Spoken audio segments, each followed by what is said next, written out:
Saudara-saudari terkasih, apakah saudara sudah memulai hari ini dengan penuh sukacita dan punya niat untuk berbuat baik meskipun kecil? Semoga Tuhan memberkati niat baik saudara.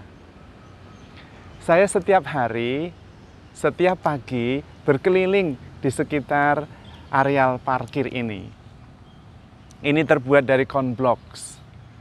Banyak sinar matahari terkena. Dan seringkali dalam perjalanan keliling itu saya menemukan sesuatu yang menakjubkan menurut saya. Yaitu tanaman rumput, mungkin kalau orang Jawa bilang krokot. Ternyata mereka bisa menembus di sela-sela konblok ini dan bisa tumbuh segar, sehat, dan bahkan berbunga. Kecil-kecil bunganya, ada yang putih, ada yang kuning, cantik sekali. Tapi harus diperhatikan, kalau nggak diperhatikan kurang kelihatan cantiknya. Yang mau saya sampaikan adalah bahwa secara instingtif tanaman krokot itu mencari jalan untuk bisa tumbuh meskipun sekitarnya tidak ideal untuk tumbuh. Kekuatan pertumbuhan itu luar biasa saya perhatikan. Tentu dia tidak bisa pindah ke tempat yang lain yang lebih subur, tidak. Dan bukan itu optionnya. Bukan itu pilihannya. Dia berjuang dengan daya tumbuhnya itu menembus batas-batas dan juga lingkungan yang mungkin tidak bersahabat. Dan dia percaya bahwa kekuatan pertumbuhan itu yang pokok. Yang penting bertumbuh, cari jalan instinctively, menemukan jalan untuk bertumbuh. Nah, yang ingin saya sampaikan adalah kalau tanaman kecil saja daya tumbuhnya itu pantang menyerah, apalagi kita. Kita lebih daripada pohon. Di dalam diri kita juga ada daya tumbuh. Jadi dalam situasi lingkungan seperti apapun, keadaan apapun, kita harus mencari jalan untuk bisa bertumbuh menjadi pribadi terbaik versi kita. Supaya akhirnya seperti pohon krokot kecil itu bisa tumbuh, subur, dan berbunga. Itulah versi terbaik dari pohon krokot itu. Maka kita jangan kalah sama spesies rumput yang kecil itu. Daya tumbuh kita di dalam diri kita luar biasa. Dan lebih lagi, kita itu bukan pohon, bisa pindah. Kalau memang lingkungannya kita tidak mungkin, sudah dipikirkan baik-baik dan kita tidak bisa, ya pindah, kita bukan pohon kok. Kita mempunyai daya tumbuh dan daya survival lebih hebat karena kita potensinya lebih hebat. Nah, kalau pohon itu lingkungannya konblok ya tidak bisa milih pindah ke tempat yang lebih subur. Kita tidak. Kita punya pilihan yang tak terbatas.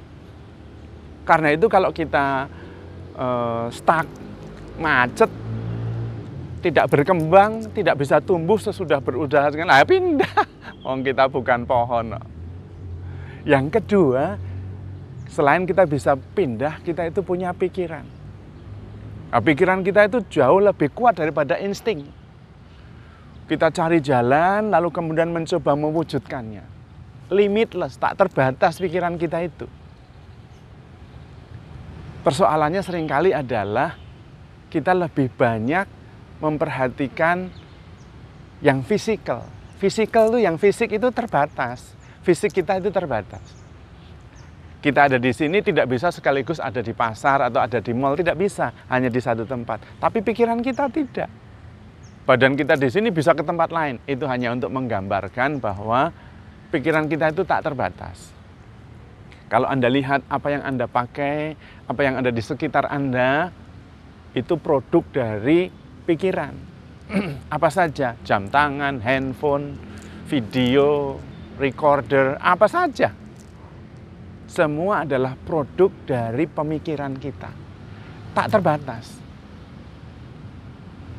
Bahkan badan kita yang terbatas ini, kuncinya bukan di badan, tapi di pikiran. Motivasi, semangat, disiplin, determinasi, itu yang menentukan. Kalau pikiran kita sudah mengatakan bisa, maka badan kita akan berusaha mencari jalan. Karena itu yang paling penting memperhatikan daya kekuatan pikiran yang rohani, jangan yang fisik.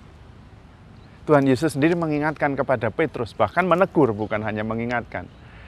Enyahlah engkau iblis, karena engkau memikirkan apa yang dipikirkan oleh manusia, bukan yang dipikirkan oleh Allah. Tuh. Kenapa Yesus menegur Petrus begitu keras? Karena daya pikir kita itu luar biasa. Kalau salah memanfaatkannya, bahaya. Dan kita jangan hanya berpikir tentang pikiran manusiawi. Pikiran manusiawi juga meskipun tak terbatas, masih tidak seberapa dibandingkan dengan pikiran Tuhan. Karena itu Tuhan Yesus mengharapkan kita memikirkan apa yang dipikirkan oleh Allah. Jangan yang dipikirkan oleh manusia. Dan menarik sekali, Tuhan Yesus itu menggambarkan, atau kitab suci menggambarkan, bahwa Yesus sebagai kepala dan kita itu tubuhnya. Maka kita harus memikirkan apa yang dipikirkan oleh sang kepala ini. Mengikuti pikiran sang kepala ini. Pikiran Tuhan, jangan hanya memperhatikan badan saja. Badan itu terbatas. Maka perlu mendengarkan firman Tuhan. Yang paling penting itu apa yang dikatakan Tuhan kepada kita. Bukan apa yang dikatakan kita kepada diri sendiri. Seringkali kita itu mendengar kata-kata kita sendiri yang justru membuat kita menjadi lemah, discouraged. Kamu tidak bakal bisa, kamu ini apa? Kita seringkali seperti itu. Tetapi dengarkan apa yang dikatakan Tuhan. You are loved, I love you. Meskipun kita tidak merasakan apa-apa. Tapi Tuhan mengatakan itu dan kita harus percaya. Percaya. Ketika kita merasa tidak diterima di sini, tidak diterima di sana, tidak nyaman di sini sana, Tuhan mengatakan kepada kita, you are mine. Engkau adalah milikku. Dan we have to believe, kita harus percaya itu. Yang paling penting itu apa yang dikatakan Tuhan. Bukan apa yang dikatakan diri kita sendiri yang kadang-kadang membuat kita lemah. Atau sekitar kita yang banyak mengkritik kita. Jangan. Itulah juga yang dilakukan oleh Tuhan Yesus. Ketika dia dibaptis oleh Yohanes, Roh Kudus turun dan ada suara dari langit.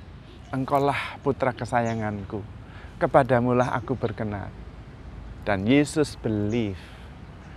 Maka ketika banyak orang di Yerusalem mengatakan salibkanlah dia, dia tidak hancur. Karena he believe, dia percaya bahwa dia adalah putra kesayangan Bapa. What really matters is what Bapaknya ngomong. Apa yang dikatakan Bapaknya itu yang penting bagi Yesus. Yang dikatakan orang banyak itu enggak penting. Sebaliknya, ketika Yesus masuk Yerusalem dieluk-elukan dengan daun palma, dia juga tidak melambung tinggi. Karena bukan itu yang penting. Bukan yang dikatakan banyak orang. Tetapi yang dikatakan Allah kepada kita. Maka kalau kita sendiri memikirkan sesuatu dan itu tidak terbatas, powerful, apalagi yang dipikirkan Tuhan. Karena itu kita harus sebagai badan, harus terus-menerus bersatu dengan sang kepala, Yesus sendiri. Maka kemudian kita juga tak terbatas. Kita bisa melakukan apapun juga. Dan karena itu Tuhan Yesus memerintahkan kepada kita, hendaklah kalian sempurna, seperti Bapamu yang di surga sempurna adanya. Kita bisa dan kita mampu, terutama untuk hal-hal rohani, mencintai, mengampuni, sabar, lemah lembut, rendah hati, kita mampu. Asal kita sungguh-sungguh melekat pada sang kepala, pemikiran Tuhan, jangan pemikiran kita sendiri. Kita bisa. Tapi Romo, kita kan kalau situasinya memang sulit, di dalam rumah memang pasangan ya seperti itu, anak-anak seperti itu, bukankah kita harus menerima, belajar menerima kenyataan, Romo? Betul, baik sekali. Tapi itu pilihan. Kita juga bisa memilih bahwa saya bisa bertumbuh dalam relasi. Keluarga saya bisa menjadi lebih baik, itu juga pilihan. We have the power. Kita punya kekuatan untuk bertumbuh kalau kita melekat pada Sang Kepala, Yesus sendiri. Bukan hanya memikirkan badan. Karena badan itu bisa dilatih. Kalau kita punya motivasi, kita punya tujuan, kita punya antusiasme, kita punya sungguh-sungguh dorongan yang tepat, kita bisa. Yang menghalangi seringkali diri kita sendiri. Karena kita memikirkan apa yang tidak sungguh-sungguh tak terbatas, yaitu pikiran Tuhan. Maka kita harus berani, maju terus, jangan menyerah. Memikirkan apa yang dipikirkan Tuhan dan bukan apa yang kita pikirkan sendiri. Itu tak terbatas. Dan itulah miracle mindset. Miracle mindset adalah sebuah mindset yang membuka kepada segala macam keajaiban. Karena tidak ada yang mustahil bagi orang yang percaya. Tinggal kita percaya atau tidak. Fokusnya adalah apa yang dikatakan Tuhan. Fokusnya adalah firman Tuhan kepadaku. Apa yang dipikirkan Tuhan, jangan yang dipikirkan manusia. Karena yang dipikirkan Tuhan selalu baik, selalu membuat kita nyaman, selalu positif.